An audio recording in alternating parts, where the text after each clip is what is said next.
Hello student. तो आम पछ सेक्शन पढ़ी मुद्रा। आज आम पढ़ा साहित्यिक आधार। तो प्रत्नतात्विक आधार आम पढ़ी जाते एवं पढ़ा साहित्यिक आधार। साहित्यिक आधार कौन कौन साहित्यिक आम कौन कौन पाई था। अतीतर विभिन्न घटना जानवर पुरातन साहित्य आमको अनेक साहाय्य करे। जो प्राचीन साहित्य आमर ता आमको बहुत साहाय्य करे। यही साहित्यिक तीन भाग विभक्त। कौन कौन धर्म संबंधी साहित्यिक साहित्य, ऐहिक साहित्य आउ परिव्राजकों बरणी। तो या आम डिटेल्स रे पढ़ा। धर्म संबंधी कौन धर्म संबंधी जो साहित्य विशेष भाव में धर्म विषय आलोचना करे। ओके, जो साहित्य कौन करे बेसी धर्म विषय आलोचना करे ताकू कौन कहे धर्म साहित्य। जमती कि आमर कौन वेद, उपनिषद, पुराण, महाभारत, रामायण ये सब ग्रंथ होची ए साहित्य रे अंतर्भुक्त। ओके, एगुड़िक अतीत धर्म, सामाजिक व्यवस्था एवं राजनैतिक अवस्था विषय में अनेक तथ्य मिलता है। यही गुड़ी कौन होता है आमर जो अतीत धर्म केमती थिला, सामाजिक व्यवस्था केमती थिला, तार अनेक तथ्य हमको मिल पारि थाए। तापर ऐहिक साहित्य। ऐहिक साहित्य कौन धर्म संबंधी साहित्य व्यतीत प्राचीन काल में अनेक गुड़िक साहित्य रचना करा जायतिला। आमर धर्म साहित्य जो वेद पुराण छाड़ी आहरी मध्य साहित्य रचना करा जायतिला, सेगुड़ी को कौन कहा जाए ऐहिक साहित्य। एभली साहित्य मध्य विभिन्न धर्मसूत्र और स्तुति, पाणिनि और पतंजलि लिखित व्याकरण, कौटिल्य अस्त्रशास्त्र, कालिदास रचनावली, बणभाटक हरिश्चर्य इत्यादि समयर समाज रीतिनीति, शासनवली, अर्थनीति आदि विषय अनेक तथ्य मिले। जमती आमर कौटिल्य अस्त्रशास्त्र। कौटिल्य अस्त्रशास्त्र कौन अच्छी जो आम कौटिल्य किए प्रथम कौटिल्य थे आमर चंद्रगुप्त मौर्य गुरु। ओके, तो कौटिल्य कौन करते राज्यर अस्त्रशास्त्र विषय, राज्य केमती परिचालना होची, राज्य कौन कौन जहाँ से चली सबू से माने कौटिल्य अस्त्रशास्त्र लिखिते। तो से आम कौन जापर से जुगर आम जहाँ भी से जुगर संबंध में आम जहाँ कि आम जानापी चाहूचे ताहा आम जापर। ओके, ये हूँ कौन ऐहिक साहित्य। तापर अच्छी परिव्राजकों बरणी। परिव्राजक कौन जो लोक मैंने अन्य देश आसिकी आम देश में कौन करती किछि दिन रही आम व्यवस्था को सेमाने तांको विवरण लिखि था। ओके, तो कौन प्राचीन काल में अनेक परिव्राजक भारत भ्रमण आसते। परिव्राजक माने जो मैंने भ्रमण कर आसती सेमाने से समय रे सामाजिक अवस्था, धर्म, राज्य शासन प्रणाली, अर्थनीति आदि विषय अनेक तथ्य अनेक कथा से भ्रमण विवरण में लिखि जाती। भ्रमण विवरण में कौन आम जमी डायरी कहे से कौन करती लिखिकी जाती। यही सब विवरण इतिहास संबंध अनेक कथा जाना पाई था। ओके, ये सब मानक मध्य किए किए थे मेगास्तानिस, फांसिया, जुआंगजांग, आल्बेरुनी, इवान बतूत आदि अन्यतम। सेमानक मध्यरु चीन परिव्राजक जुआंगजांग ओडिशा को आसते। आम ओडिशा को किए आसते जुआंगजांग जे कि चीन रो। ओके, समय अनुसार इतिहास श्रेणी विभाग करा जाए किपरि। समय अनुसार आमको इतिहास को केमती श्रेणी विभाग करा जाए ताहा देखिबा। आमको इतिहास को तीन भाग में विभक्त कराई। समय अनुसार इतिहास को तीन भाग में विभक्त कर। एक हूँ प्राक ऐतिहासिक, तापर आद्य ऐतिहासिक, आ गोटे ऐतिहासिक। प्राक, आद्य, ऐतिहासिक। ओके, तो प्रथम पढ़ा आम कौन प्राक ऐतिहासिक जो पूरा पुराणा जहाँ को कहुच्छे आम ओडिया भाषा रे। बहु पुरातन काल लोक मैंने लेखापढ़ा जान जो पूरा पुराण पूरा प्राचीन जुग आम जाऊँ इतिहास जुग को, तो से कौन मनीष डेभलप होगा स्टार्ट करूला। जमती कि सी निआ जल जानुला कि खाइबा केमती सी एडजस्ट करके खाऊला। तो से सी पढ़ा लिखा किसी जान ना, तेणु से समय घटनावली लिखित आकार में मिल न था। से घटनास्थली से कौन लिखा अनुसार आम लेखिकी मिले ना, कारण से लेखा जान ना। तेणु से समय लोक मान जीवन जापन प्रणाली जानापी प्रत्नतात्विक खनन अनुसंधान उपर निर्भर करने को पड़े। ओके, तो से कौन करने पड़ूला ना प्रत्नतात्विक खनन आउ अनुसंधान करके आमको विषय जानापी पड़ूला। यही समय व्यवहृत विभिन्न प्रकार माटीपात्र, अलंकार, हाथ हथियार, अस्थि कंकाल आदि लोक मान जीवन प्रणाली संपर्क में अनेक तथ्य मिलता है। ये टाइम रे कौन हुए जो माटीपात्र, अलंकार, हाथ हथियार से को हाथ हथियार यूज करते, को अलंकार से पिंधुले, अस्थि कंकाल ये सब देखी जीवन जापन प्रणाली संपर्क में जापे। ओके ସେହି ସମୟରେ ଲୋକମାନେ ସେମାନଙ୍କ ରହୁଥିବା ଗୁମ୍ଫାରେ ବିଭିନ୍ନ ପ୍ରକାର ଚିତ୍ର ଆଙ୍କୁଥିଲେ। ସେମାନେ ତାଙ୍କ ଯେଉଁ ରହୁଥିଲେ ଗୁମ୍ଫା, ସେ ଗୁମ୍ଫାରେ ମଧ୍ୟ ବହୁତ ସାରା ଚିତ୍ର ଆଙ୍କୁଥିଲେ। ସେଥିରୁ ମଧ୍ୟ ଆମେମାନେ ସେମାନଙ୍କ ବିଷୟରେ ଜାଣିପାରୁ। ସେଥିରୁ ମଧ୍ୟ ଆମକୁ କ'ଣ ହୁଏ, ଆମକୁ ତାଙ୍କ ବିଷୟରେ ଜାଣିବାକୁ ମିଳିଥାଏ। ଏହି ଯୁଗକୁ ପ୍ରାକ୍ ଐତିହାସିକ ଯୁଗ କୁହାଯାଏ। ଏହି ଯୁଗକୁ ପ୍ରାକ୍ ଐତିହାସିକ ଯୁଗ କୁହାଯାଏ। ତାପରେ ଆସିବା ଆଦ୍ୟ ଐତିହାସିକ ଯୁଗ। ମନୁଷ୍ୟର ଲେଖାପଢ଼ା ଶିଖିବାର ବିଭିନ୍ନ ଘଟଣାକୁ ନିଜର ଲେଖା ଦ୍ୱାରା ପ୍ରକାଶ କରିପାରିଲା। ଏହି ସମୟରେ ଆଦ୍ୟରେ କ'ଣ ହେଇଥିଲା, ଆଦ୍ୟରେ ସେ ଲେଖିବା ପଢ଼ିବା ଜାଣିଥିଲା ଆଉ ତା ଲେଖାପଢ଼ାରେ ସେ ପ୍ରକାଶ କରିପାରୁଥିଲା। ଏହି ସମୟକୁ କ'ଣ କୁହାଯାଏ, ଆଦ୍ୟ ଐତିହାସିକ ଯୁଗ ବୋଲି କୁହାଯାଏ। ଏହି ଲେଖା ଗୁଡ଼ିକ ସୀମିତ ଏବଂ ସେଥିରେ କେତେକ ଲେଖାକୁ ପଢ଼ିବା ସମ୍ଭବ ହୋଇପାରେ ନୁହେଁ। କିଛି ଲିମିଟ୍ରେ ହିଁ ଥାଏ, ମତଲବ ବହୁତ ସାରା ଆମକୁ ଲେଖା ମିଳେ ନାହିଁ। ଆଉ ଯେଉଁଗୁଡ଼ା ମିଳେ ବହୁତ ଏମିତି ଅଛି କି ଯେଉଁଗୁଡ଼ାକୁ ଆମେ ପଢ଼ି ପାରନ୍ତି ନାହିଁ। ତେଣୁ ଏହି ସମୟର ଘଟଣାବଳୀ ଜାଣିବାକୁ ହେଲେ ଲେଖା ଗୁଡ଼ିକ ସହିତ ପ୍ରତ୍ନତାତ୍ତ୍ୱିକ ଖନନ ଅନୁସନ୍ଧାନ ଉପରେ ନିର୍ଭର କରିବାକୁ ପଡ଼େ। ଏହାକୁ ମଧ୍ୟ ପ୍ରତ୍ନତାତ୍ତ୍ୱିକ ଖନନ ଅନୁସନ୍ଧାନ ଉପରେ ନିର୍ଭର କରିବାକୁ ପଡ଼େ। ସିନ୍ଧୁ ନଦୀ କୂଳରେ ଏହି ସମୟରେ ଗଢ଼ି ଉଠୁଥିବା ସଭ୍ୟତା ଏକ ଉଦାହରଣ। ଆମ ଯେଉଁ ସିନ୍ଧୁ ନଦୀ କୂଳରେ ସଭ୍ୟତା ଗଢ଼ି ଉଠୁଛି ତାହା ଏହାର ଉଦାହରଣ। ଐତିହାସିକ ଯୁଗ। ଐତିହାସିକ ଯୁଗ କ'ଣ, ଲେଖାର ଉନ୍ନତି ହେବା ପରେ ମନୁଷ୍ୟ ବିଭିନ୍ନ ଘଟଣାକୁ ପଥର, କାନ୍ଥ, ଖମ୍ବ, ତମ୍ବାପଟା, ତାଳପତ୍ର, ମାଟିପାତ୍ର ଇତ୍ୟାଦିରେ ଲେଖିପାରିଲା। ସମସ୍ତେ ଆମର ଜେନେରେସନ୍ ଯେତେ ବି ଛୋଟ ଛୋଟ ଛୁଆ, ସେମାନେ କ'ଣ ଜାଣିଛନ୍ତି, ଶୁଣିଥିବ ତୁମେ ତାଳପତ୍ରରେ ଲେଖା ଜାଣିଥିବ। ସେମିତି ତାଳପତ୍ର ସହିତ ଆଉ କ'ଣ ସେମାନେ ପଥର କାନ୍ଥରେ ମଧ୍ୟ ଲେଖୁଥିଲେ। ଯେମିତିକି ଜଣେ ରାଜା ଯଦି କିଛି ରାଜ୍ୟ ଜୟ କରିକି ଆସୁଛି ତାକୁ ସେ ପଥର କାନ୍ଥରେ ଲେଖୁଥିଲା, କିମ୍ବା ଗୋଟେ ରାଜା ତାର ନିୟମ ଗୁଡ଼ିକୁ ସେ ପଥର କାନ୍ଥରେ ଲେଖା କରିବା ପାଇଁ ତାଙ୍କ ଯେଉଁ ରାଜାଙ୍କ ଲେଖିଆ ଥାନ୍ତି ସେମାନଙ୍କୁ ଲେଖିବା ପାଇଁ ଦେଉଥିଲେ। ଓକେ, ତ ଏମିତି ସବୁ ପଥର କାନ୍ଥରେ ଖମ୍ବ କରିକି ଆଉ କ'ଣ ତମ୍ବାପଟା, ତାଳପତ୍ର, ମାଟିପତ୍ର ଇତ୍ୟାଦିରେ ଉପରେ ଲେଖି ପାରୁଥିଲେ। ଏହି ଲେଖା ଗୁଡ଼ିକ ସେ ସମୟର ସାମାଜିକ, ଅର୍ଥନୈତିକ ଓ ସାଂସ୍କୃତିକ ଅବସ୍ଥା ବିଷୟରେ ସୂଚନା ମିଳିଥାଏ। ସେତେବେଳେ କେମିତି ସାମାଜିକ ବ୍ୟବସ୍ଥା ତାଙ୍କର ଚାଲିଥିଲା, ଅର୍ଥନୈତିକ କେମିତି ଚାଲିଥିଲା, ସେ ସବୁରେ ମିଳିଥାଏ। ଏହି ସମୟକୁ ଐତିହାସିକ ଯୁଗ କୁହାଯାଏ। ଏହାକୁ କ'ଣ କୁହାଯାଏ, ଐତିହାସିକ ଯୁଗ ବୋଲି କୁହାଯାଏ। କିନ୍ତୁ ଏହି ଲେଖା ଗୁଡ଼ିକ ଅତି ପୁରୁଣା କାଳର ହୋଇଥିବାରୁ ଏଗୁଡ଼ିକ ମଧ୍ୟରୁ ଅନେକ ନଷ୍ଟ ହୋଇଯାଇଛି। ଏଗୁଡ଼ା ମଧ୍ୟ ବହୁତ ପୁରୁଣା ହୋଇଥିବାରୁ ଏଗୁଡ଼ିକ ମଧ୍ୟ ବହୁତ ନଷ୍ଟ ହୋଇଯାଇଛି। ଭାରତର ଭୌଗୋଳିକ ଅବସ୍ଥା ସହ ଇତିହାସର ସମ୍ପର୍କ କ'ଣ? ଭାରତର ଭୌଗୋଳିକ ଅବସ୍ଥା ସହିତ ଇତିହାସର କ'ଣ ସମ୍ପର୍କ? ଭୂଗୋଳ ସହିତ। ଓକେ, ଭୌଗୋଳିକ ଅବସ୍ଥା ସହିତ। ପୃଥିବୀ ଉତ୍ତର ଗୋଲାର୍ଦ୍ଧରେ ଭାରତ ଅବସ୍ଥିତ। ଭୂଗୋଳ ତୁମେ ପଢ଼ିଥିବ, ଦେଖ ଇଏ ହେଉଛି ଆମ ପୃଥିବୀ, ତ ଇଏ ଉତ୍ତର ଗୋଲାର୍ଦ୍ଧ, ଇଏ ହେଉଛି ଦକ୍ଷିଣ ଗୋଲାର୍ଦ୍ଧ। ଆମ ଉତ୍ତର ଗୋଲାର୍ଦ୍ଧରେ ଭାରତ ଅବସ୍ଥିତ। ଓକେ, ଏହା ଏସିଆ ମହାଦେଶର ଦକ୍ଷିଣ ଉପକୂଳରେ ପ୍ରାୟ ମଧ୍ୟ ଭାଗରେ ଅବସ୍ଥିତ। ଏହା କ'ଣ, ଆମର ଭାରତ ଏସିଆ ମହାଦେଶର ଦକ୍ଷିଣ ଉପକୂଳରେ ପ୍ରାୟ ମଧ୍ୟ ଭାଗରେ ଏହା ଅବସ୍ଥିତ। ଭାରତର ଦକ୍ଷିଣ ଭାଗକୁ 3 ଦିଗରୁ ସମୁଦ୍ର ଘେରି ରହିଛି। ଦେଖ, ଇଏ ହେଉଛି ଆମର ଯେଉଁ ଦକ୍ଷିଣ ଭାଗ, ତ ଏଥିରେ ଆମକୁ 3 ଦିଗରୁ ଆମକୁ କ'ଣ, ସମୁଦ୍ର ଘେରି ରହିଛି। ତେଣୁ ଏହାକୁ ଉପଦ୍ୱୀପ ବୋଲି କୁହାଯାଏ। ଉପଦ୍ୱୀପ ବୋଲି କୁହାଯାଏ। ଆଫ୍ରିକା, ଅଷ୍ଟ୍ରେଲିଆ, ୟୁରୋପ ଠାରୁ ଭାରତର ଦୂରତା ପ୍ରାୟ ସମାନ। ତ ଦେଖ, ଯଦି ଏଠି ଆମର ଇଣ୍ଡିଆ ଅଛି, ଏହା ତଳେ ଅଛି ଅଷ୍ଟ୍ରେଲିଆ, ଏଠାରେ ଅଛି ଆଫ୍ରିକା। ଓକେ, ଇଏ ତ ଉପରେ ରହୁଛି ୟୁରୋପ। ତ ୟୁରୋପ, ଆଫ୍ରିକା ଆଉ ଅଷ୍ଟ୍ରେଲିଆରୁ ଇଏ କ'ଣ, ଦୂରତା ପ୍ରାୟ ସମାନ। ପ୍ରାଚୀନ ସଭ୍ୟତାର ବିକାଶ ଘଟିଥିବା ଦେଶଗୁଡ଼ିକ ଭାରତର ସୀମାକୁ ଲାଗି ଏବଂ ଭାରତର ଅନତିରେ ରହିଛନ୍ତି। ଏସବୁ ମଧ୍ୟରେ ଭାରତର ଉତ୍ତର ପୂର୍ବ ସୀମାରେ ଚୀନ, ପଶ୍ଚିମରେ ଇରାନ ରହିଥିବା ବେଳେ ଇରାକ, ଇସ୍ରାଏଲ, ମିଶର ଆଦି ଦେଶ ଅନତି ଦୂରଠାରେ ଅବସ୍ଥିତ।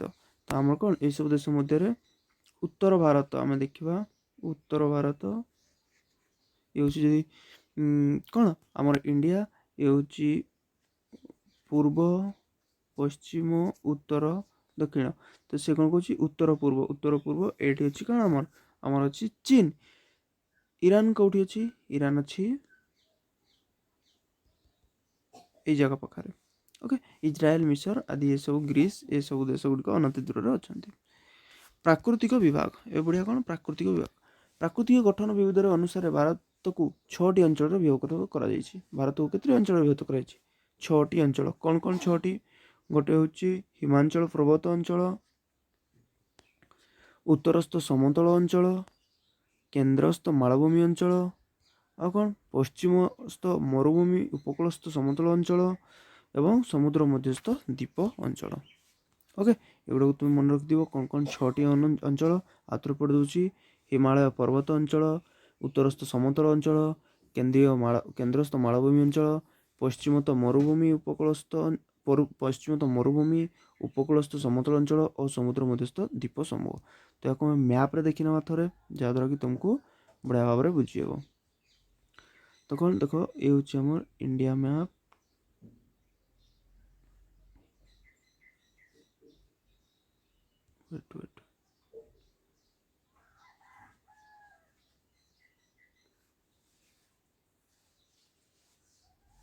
ଓକେ, ହେଉଛି ହିମାଳୟ ପର୍ବତ ଅଞ୍ଚଳ। ଇଏ ହେଉଛି ହିମାଳୟ ପର୍ବତ ଅଞ୍ଚଳ। ଓକେ, ତାପରେ ହେଉଛି ଉତ୍ତରସ୍ଥ ସମତଳ ଅଞ୍ଚଳ, ହିମାଚଳ ପର୍ବତ ଅଞ୍ଚଳ ତଳେ ଉତ୍ତରସ୍ଥ ସମତଳ ଅଞ୍ଚଳ।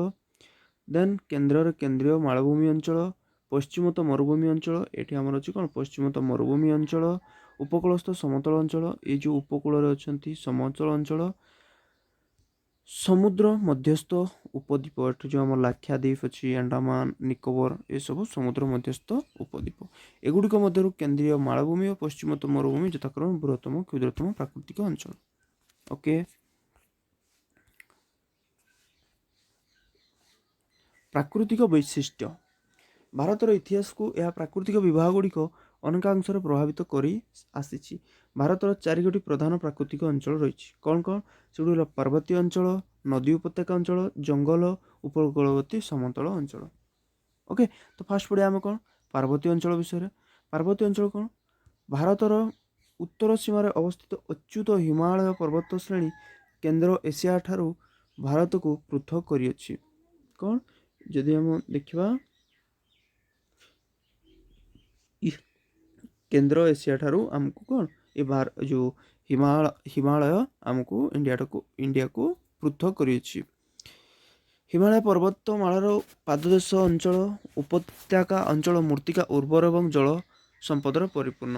ଯେଉଁ ହିମାଳୟ ପାଦଦେଶ ରହିଛି ସେ ଅଞ୍ଚଳଟା କ'ଣ, ବହୁତ ମୃତ୍ତିକା ଉର୍ବର ଏବଂ ଜଳ ସମ୍ପଦରେ ପରିପୂର୍ଣ୍ଣ। ଜଳ ସମ୍ପଦ କ'ଣ ପାଇଁ? ବର୍ଷା ଦିନରେ ମଧ୍ୟ ବର୍ଷା ହେଉଛି, ଖରାଦିନରେ ବରଫ ଯେଉଁ ତରଳିକି ପୁଣି ଆଉଥରେ ଆମକୁ ପାଣି ମିଳୁଛି। ତ ଏହା କ'ଣ, ଜଳ ସମ୍ପଦ। ଆଉ ସେଥିରୁ ଯେଉଁ ନଦୀ ବହୁଛି, ଗଙ୍ଗା ଯମୁନା, ସେ ତାଙ୍କର ଯେଉଁ ମାଟି, ପଟୁ ମାଟି ଦ୍ୱାରା ଏହା ବହୁତ ଉର୍ବର ମଧ୍ୟ ଅଛି। ଉର୍ବର ହୋଇଥିବାରୁ କ'ଣ, କୃଷି ଉପଯୋଗୀ ହୋଇଥିବା ଯେଉଁ ଘନ ଜନବସତି ମଧ୍ୟ ବହୁତ ଲୋକ ଏଠାରେ ବାସ କରନ୍ତି, ଯେମିତିକି ଆମର ଉତ୍ତରପ୍ରଦେଶ, ବିହାର, ପଶ୍ଚିମବଙ୍ଗ। ଓକେ, ଏସବୁ ଅଞ୍ଚଳରେ ଅଚ୍ୟୁତ ହିମାଳୟ ପର୍ବତମାଳା ଅତିକ୍ରମ କରି ଉତ୍ତର ଦିଗକୁ ଭାରତକୁ ପ୍ରବେଶ କରିବା କଷ୍ଟକର। ଯେଉଁ ଆମର ଉପରେ ରହିଛି ଏବେ ଦେଖିଲେ, এই ଏରିଆକୁ ପାର କରି ଆସିବା ବହୁତ କଷ୍ଟକର। ତ ଯେତେବେଳେ ଯେଉଁ ପ୍ରାଚୀନ କାଳରେ କ'ଣ କରୁଥିଲେ, ଉତ୍ତର ପଶ୍ଚିମ ପାର୍ଶ୍ୱରେ ପର୍ବତ ଅଞ୍ଚଳ କେତେକ ସଂକୀର୍ଣ୍ଣ ଗିରିପଥ ଅଛି। ଏହି ପଥ ଦେଇ ବିଭିନ୍ନ ସମୟରେ ଆକ୍ରମଣ କରି ବ୍ୟବସାୟୀ ପରିବ୍ରାଜକ ଭାରତକୁ ଆସୁଥିଲେ। ତ ସେ ରାସ୍ତା କୋଉଟା ଥିଲା ଆମର, ଦେଖ ଉତ୍ତର ପଶ୍ଚିମ ଏଇ ଏରିଆରେ ଆମକୁ କିଛି ସଂକୀର୍ଣ୍ଣ ରାସ୍ତା ଥିଲା, ଯଦ୍ୱାରା ବିଦେଶୀମାନେ ଏଥିରେ ଆସୁଥିଲେ। ସେମାନେ ଆସିବା ଫଳରେ ସେମାନଙ୍କ ଚଳଣି, ଦର୍ଶନ, ଭାଷା ଓ ସାହିତ୍ୟ ଆଦି ଦ୍ୱାରା ଆମ ସଂସ୍କୃତି ପ୍ରଭାବିତ ହୋଇଛି। ଦକ୍ଷିଣ ଭାରତ ମାଳଭୂମିର ପୂର୍ବ ପାର୍ଶ୍ୱରେ ପୂର୍ବଘାଟ ପର୍ବତମାଳା ଓ ପଶ୍ଚିମ ପାର୍ଶ୍ୱରେ ପଶ୍ଚିମଘାଟ ପର୍ବତମାଳା ଅବସ୍ଥିତ। ଦକ୍ଷିଣ ଭାରତର ମାଳଭୂମିରେ ଏଠାରେ ହେଉଛି ଆମର ପଶ୍ଚିମଘାଟ, ଇଏ ହେଉଛି ଆମର ପୂର୍ବଘାଟ ପର୍ବତମାଳା। ପଶ୍ଚିମଘାଟ ପର୍ବତ ଅଞ୍ଚଳରେ ପ୍ରଚୁର ବର୍ଷା ହୁଏ। ଏହି ଅଞ୍ଚଳରେ ପ୍ରଚୁର ବର୍ଷା ହୁଏ। ଓକେ, ଏହାଛଡ଼ା ଦକ୍ଷିଣ ଭାରତର ଅଧିକାଂଶ ଅଞ୍ଚଳ ପାହାଡ଼ିଆ ଓ ମୃତ୍ତିକା ଅନୁର୍ବର କିନ୍ତୁ ଖଣିଜ ସମ୍ପଦରେ ପରିପୂର୍ଣ୍ଣ। ଏ ଦକ୍ଷିଣ ଭାରତରେ କ'ଣ, ଅଧିକାଂଶ ପାହାଡ଼ିଆ ଓ ମୃତ୍ତିକା ଅନୁର୍ବର, କିନ୍ତୁ ଏଠାରେ ବହୁତ ଖଣିଜ ଦ୍ରବ୍ୟ ମିଳିଥାଏ, ଯେମିତିକି ଆମର ଆଇରନ୍ ଏ ଅଞ୍ଚଳରେ ବହୁତ ମିଳିଥାଏ।